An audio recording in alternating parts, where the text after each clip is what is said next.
Hello, friends. Yes, I am back with my favorite dish, burnt garlic mushroom rice. Very common restaurant style dish. வீட்டில் ஈஸியாக பண்ணலாம்.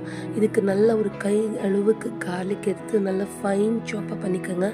Onion எடுத்துக்கோங்க, சாப் பண்ணிக்கோங்க, green chilli slip பண்ணிக்கோங்க. உங்களுக்கு தேவையான வெஜிடபிள்ஸ் ப்ரோட்டீன் எல்லாமே ரெடி பண்ணி வச்சுக்கோங்க. ஃப்ரைட் ரைஸ்க்கு அதுதான் முக்கியம்.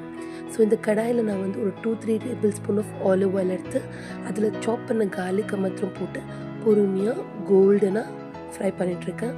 ஸோ பர்ன்ட் கார்லிக் ஃப்ரைட் ரைஸோட எசன்ஸ் இது தான். இந்த golden fried or near to burnt garlic பீசஸை தான் நம்ம ஃப்ரை பண்ணி உங்களால் எவ்வளோ எடுக்க முடியுமோ ஆயிலேருந்து எடுத்து தனியாக எடுத்து வச்சுக்கோங்க. இது வந்து கார்னிஷாக போட்டால் தான் க்ரன்ச்சியாக டேஸ்டியாக இருக்கும்.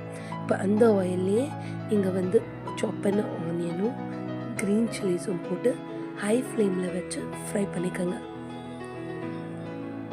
இப்போது சாப் பண்ணி வச்ச மஷ்ரூம்ஸை போட்டுக்கோங்க. இந்த ஸ்டேஜில் நீங்கள் வேறு எந்த ப்ரோட்டீன்ஸ் வேணாலும் ஆட் பண்ணிக்கலாம். சிக்கன் ஒரு ப்ரான் ரொம்ப டேஸ்டியாக இருக்கும். நீங்கள் ரெஸ்டாரண்ட்டில் ரொம்ப ஃப்ரீக்வெண்ட்டாக ஆர்டர் பண்ணி சாப்பிட்ற ரைஸ் ஒரு 400 - 500 ருபீஸ் வரைக்குமே சார்ஜ் பண்ணுறாங்க. அது வித்தின் அ மினிட் நீங்கள் வீட்டில் பண்ணிக்கலாம். ஸோ மஷ்ரூம் ஃப்ரை ஆகும் போது நான் இங்கே வந்து பாஸ்மதி ரைஸை ஒரு 10 மினிட்ஸ் பாயில் பண்ணி அது கூடவே கொஞ்சம் க்ரீன் பீஸும் போட்டு பாயில் பண்ணி வச்சுருந்தேன்.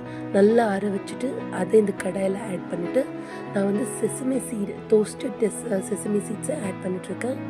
இப்போது நம்ம கார்னிஷ்காக எடுத்து வச்ச கார்லிக்கை போட்டு நல்லா தூவி விட்டு நான் வந்து இது மைல்டாக இருக்கிறதுனால செஸ்வான் சாஸ் வச்சு சர்வ் பண்ணிக்கணும்.